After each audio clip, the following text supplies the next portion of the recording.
जो शख्सियत मेरे राइट हैंड पे खड़े हैं वो शायद आप तो बहुत एडवांस सिस्टम के हिस्से हैं। जब आप पढ़ते थे तो प्रिंस फाउंडेशन क्लासेस चलती थी।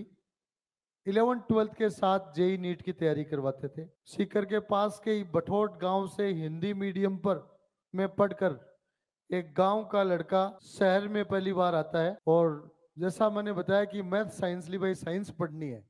फिर आपको यहाँ आने के बाद पता चलता है कि कोई आईआईटी भी होती है, फाउंडेशन होता है, तो होशियार होते हैं, उसको फाउंडेशन करना होता है। तो प्रिंस फाउंडेशन क्लासेज में आप पढ़े, वहां आपने जाना कि आईआईटी टफ होती है, तो इन्होंने डिसाइड किया कि अब तो मुकाबला टफ से ही करना है, इजी से क्यों।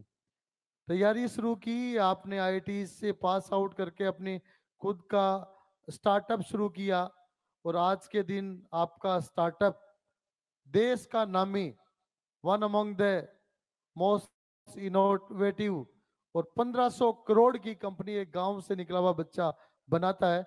ये प्रिंस के लिए फक्र की बात है और इसीलिए आज एक अतिथि के रूप में आप प्रिंस का में आपका बहुत बहुत स्वागत है।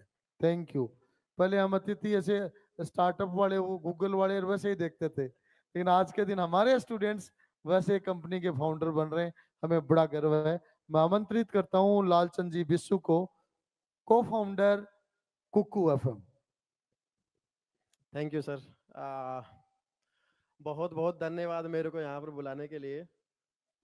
मैं 2007 में 12th क्लास किया था यहाँ से, तो गिन सकते हो 16 से 17 साल हो गए हैं। और उसके बाद मैं स्कूल में गया ही नहीं हूँ। ये मेरा 16-17 साल के बाद पहली बार स्कूल के बच्चों की एनर्जी देख रहा हूँ। मेरे को बहुत ही ऐसे वो बचपन की एनर्जी आती है ना कि भाई एकदम बच्चा कूदने लगता है। और यहाँ स्कूल में इतना पंप किया जा रहा है, तो मेरे में खुद में भी एनर्जी आ रही है कि वाह, ये तो मेरे को बहुत टाइम हो गया देखे हुए। तो और जब मैं यहाँ से गया, आईआईटी में गया, फिर मैं मुंबई रहा 5-7 साल, अभी मैं पिछले 3-4 साल से बेंगलोर में हूँ। जब हर बार इंट्रोडक्शन करवाते हैं तो कहाँ से वो पूछते ही हैं, तो मेरे को याद है कि जब 6-7 साल पहले हम मैं बोलता था कि सीकर से हूँ, तो रेयरली किसी को पता होता था कि सीकर कहाँ पर है, तो बताना पड़ता था कि जयपुर के पास में है। लेकिन अभी पिछले 2-3 साल से सीकर को हर कोई जानता है। और उसमें सबसे बड़ी जो हिस्सेदारी है नाम को रोशन करने में, वो मेरे को लग रहा है यहाँ पे बैठे हुए जो बच्चे हैं और जिनका सबका सिलेक्शन हो रहा है, वो जो सेलिब्रेशन हो रहा है, वो देश के कोने कोने तक पहुंच रहा है अब। तो बहुत ही प्राउड फील होता है कि यार हाँ, हम जहाँ से आए हैं वो यहाँ तक पहुंच गई ये चीज़ें। और जब मैं यहाँ पर 12th क्लास कर रहा था तब सर कुछ 2700 बच्चे थे। आज 40,000 बच्चे हैं।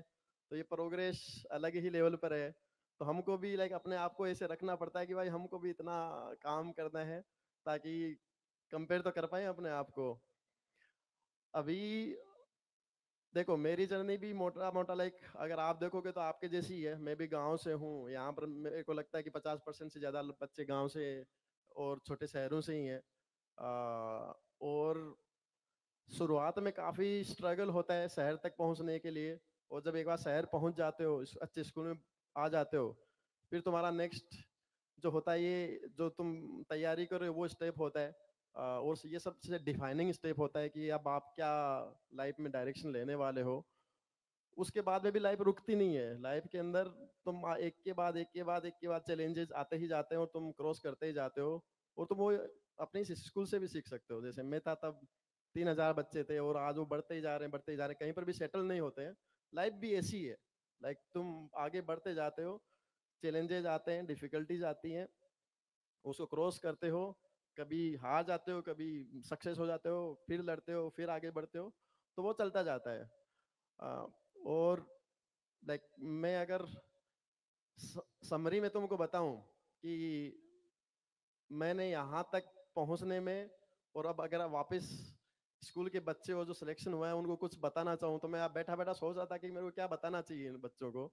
तुम वापस स्कूल में हो या 15 साल के बच्चे हो, तो अपने आप को क्या बताना चाहोगे। तो मैं उसी के थ्रू 2-3 चीज़ें बताना चाहूँगा जो मैंने इसी लाइफ के दौरान सीखी, लेकिन मैं अब अच्छे से आर्टिकुलेट कर सकता हूँ उसको।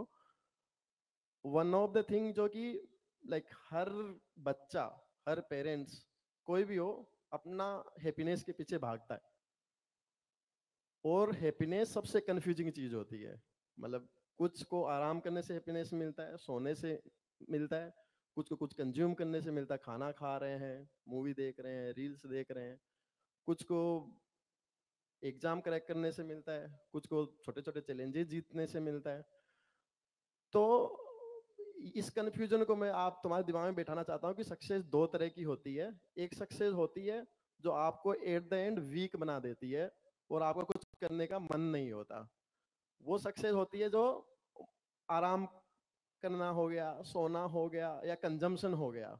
वो एक दूसरी सक्सेस होती है जो तुमको बहुत ही ताकतवर बनाती है, और वो आती है तुम्हारे एकदम उल्टा। लाइक हर जब भी चैलेंज आता है तो तुम्हारे मन में एक खुशी आती है, जो सर बोल रहे हो ना आपकी, जब मेरे को 11वीं में पता चला कि यार एक बहुत ही मुश्किल एग्जाम है, तो मेरे मन में एकदम वो एक थ्रिल सा आया कि यार मेरे को तो ये करना तो है। लाइक अब पास होंगे, सक्सेस होंगे, मतलब पता नहीं है, फेल होंगे, लेकिन करके तो देखना है। और वो थ्रिल से ही अब अपना एक खुशी ढूंढता हूँ मैं, और उसके लिए लग गया मैं, और वो खुशी के लिए बहुत मेहनत करनी पड़ती है और उसके बाद में आती है।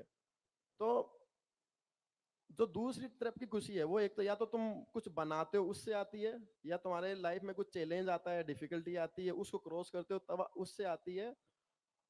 और वो खुशी लाइफ टाइम के लिए साथ में रहती है, क्योंकि तुम उसके लिए इतना प्रिपरेशन करके उसको अचीव करते हो ना, और वो खुशी को तुम कभी भूलते नहीं हो। और वो खुशी के लिए तुम आज यहाँ पर बैठे हो, जो भी सेलिब्रेशन देख रहे हो वो भी पिछले 2 साल 3 साल से लगे हुए थे।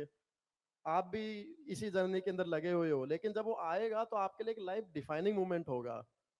तो जो मैं बताना चाह रहा हूँ कि आप अपने दोस्तों को देख के शायद कंफ्यूज होते हो कि यार ये लाइफ में मजे कर रहा है और मैं यहाँ पे पढ़ रहा हूँ।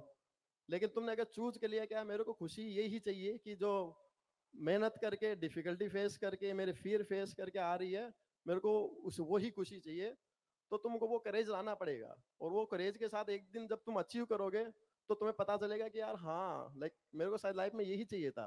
और ये स्टार्टिंग पॉइंट होगा तुम्हारा। उसके बाद में भी लाइफ में बहुत सारी चीजें हैं जो मैं पिछले 15-17 साल हो गए यहाँ जाने के बाद में, मैं ऑनेस्टली बता सकता हूँ कि डिफिकल्टीज कभी खत्म नहीं होती। लेकिन जिस दिन तुम सीख जाते हो कि यार मेरे को तो डिफिकल्टीज ही चाहिए लाइफ के अंदर, तो तुम्हारा लाइफ जीने का तरीका ही अलग हो जाता है। आज भी मैं मेरी लाइफ में शायद जो बता रहे थे कि कंपनी इतनी बड़ी कर ली है और अभी काफी सारे यूजर्स हैं, लेकिन मेरे लाइफ में और मेरे को बड़ा करना है, मेरे को और डिफिकल्टीज चाहिए, तो वो कंटिन्यूस चलता ही जा रहा है। तो मैं चाहता हूँ कि आप इस हैप्पीनेस के लिए, जिस हैप्पीनेस के लिए बैठे हो, उसके पीछे भागो। और जो भी कठिनाइयाँ आ रही हैं, आपको उसके एंड में जो खुशी मिलने वाली है ना, उसको आप लाइफ टाइम में कभी नहीं भूलने वाले हो। तो सर, एक ही संदेश देना चाहता था मैं, शायद कुछ बच्चों को समझ में आया है और वो इस संदेश को लेके जाएंगे और उस खुशी के लिए मेहनत करेंगे। तो मेरे को यहाँ पर बुलाने के लिए बहुत बहुत धन्यवाद। थैंक यू लालचंद जी। देखो इनका मैसेज, ये तो कंपनी के फाउंडर है, बड़ा मामला है। तो मैं वैसे तो सिंपल भाषा में समझाया, लेकिन मैं उसको और सिंपलीफाई कर देता हूँ कि आदमी को ये सोचना होता है कि मुझे किस चीज में मजा आ रहा है। किसी को पढ़ने में, किसी को स्ट्रगल करने में, किसी को खाने में, किसी को घूमने में। तो आपका मैसेज रहा कि जिस दिन आपको लगे कि डिफिकल्टी को फाइट करने में मुझे मजा आता है, चैलेंज को फाइट करने में मुझे मजा आता है, उस दिन आप मान लेना कि जर्नी आपकी इसी तरीके से आगे जाने वाली है। बहुत अच्छा मैसेज आपने स्टूडेंट्स को दिया, और हम शुभकामनाएं देते हैं कि आपकी कंपनी और भी बड़ी बड़े, और बड़ी बने, और बड़ी बने, बड़ी बनती जाए। Thank you, thank you.